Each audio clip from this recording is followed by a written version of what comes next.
కడప జిల్లా ప్రొద్దుటూరులో భర్తను చంపించడానికి ప్రియుడితో కలిసి ఒక పెద్ద పథకం వేసింది భార్య. ఈ ఘటన గురించి తెలిస్తే ఖచ్చితంగా మీరందరూ కూడా షాక్ అవ్వాల్సిందే. ఇంట్లో ఉన్న బంగారం మొత్తాన్ని కూడా ఆ ప్రియుడికి ఇచ్చేసింది, సుమారు 14 తులాలు. ఎందుకంటే భర్తను చంపించడానికి ఒక సుఫారీ గ్యాంగ్కి డబ్బులు ఇవ్వడానికి దాని దగ్గర డబ్బులు లేవని చెప్పి ఆ బంగారాన్ని ప్రియుడికి ఇచ్చేసింది. ప్రియుడు ఏం చేస్తాడంటే ఒక బంగారు దుకాణంలో వాటన్నిటిని కూడా అమ్మేసి దాని ద్వారా వచ్చిన ఆ డబ్బుని సుఫారీ గ్యాంగులకి ఇచ్చి భర్తని హతమార్చడానికి ప్రయత్నించాడు. ఒకసారి క్లియర్గా చెప్పుకుందాం అసలు ఏం జరిగింది అనేది. కడప జిల్లా పొద్దుటూరు ఈశ్వర్ రెడ్డి శిల్పారెడ్డిలు ఇద్దరు కూడా భార్యాభర్తలు. గత 16 సంవత్సరాల నుంచి కూడా కాపురం చేస్తూ ఉన్నారు. 2 పిల్లలు కూడా ఉన్నారు. అయితే శిల్పారెడ్డికి ఈశ్వరెడ్డికి అస్సలు ఒకరంటే ఒకరు పడట్లేదు. దీనికి కారణం ఏంటంటే శిల్పారెడ్డి జమ్మలమడుగు ప్రాంతానికి సంబంధించిన దాసరిగల్లా నాగసుధీర్ అనే వ్యక్తితో వివాహేతర సంబంధం పెట్టుకుంది. ఈ విషయం కాస్త ఈశ్వరెడ్డికి తెలిసింది. దీంతో మందలించే ప్రయత్నం చేశాడు. నీకు పిల్లలున్నారు, ఇలా చేయడం కరెక్ట్ కాదు, ఇకనైనా నీ పద్ధతి మార్చుకో, అలా చేయొద్దు అంటూ కూడా మందలించే ప్రయత్నం చేశాడు. దీంతో శిల్పారెడ్డి అతను ఏదైతే తిడుతున్నాడో కొడుతున్నాడో అని చెప్పేసి పూర్తిగా అతన్ని తొలగించుకోవాలి నా జీవితంలో నుంచి అని చెప్పి ప్రియుడితో కలిసి ఒక ప్లాన్ చేస్తుంది.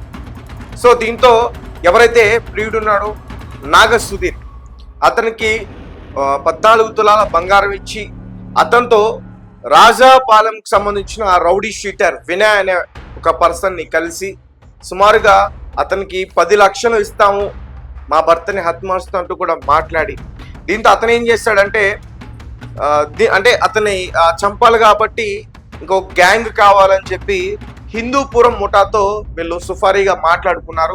5 లక్షల డబ్బు ఆల్రెడీ అడ్వాన్స్గా కూడా అతనికి ఇచ్చారు. దీంతో ప్రొద్దుటూరు హైవే అక్కడ ఎక్కడైతే ఉందో అక్కడ అతన్ని చంపాలని చెప్పి ప్లాన్ చేసుకున్నారు.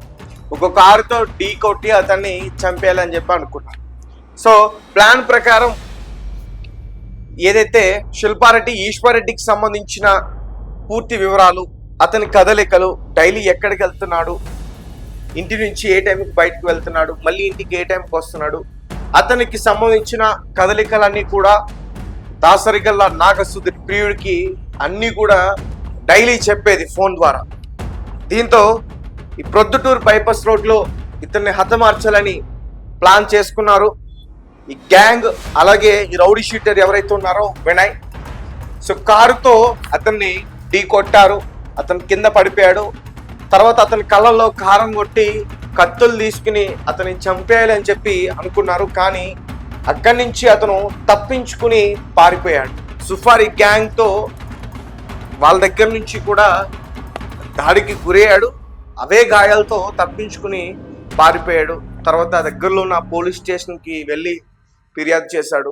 దీంతో పోలీసులు ఎంక్వైరీ చేస్తే ఈ విషయాలన్నీ కూడా బయటకు వచ్చాయి. అతన్ని చంపాలనుకుంది ఎవరో కాదు, అతని భార్య.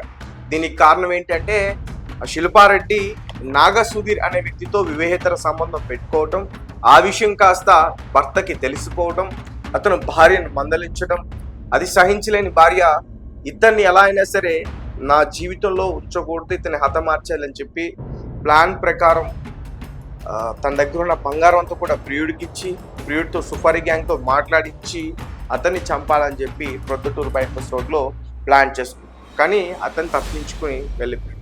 ఇది చాలా చాలా దారుణమైన ఘటన అని చెప్పొచ్చు. కానీ అతను చాలా చలాకీగా తప్పించుకున్నాడు, ప్రాణాలు దక్కించుకున్నాడు.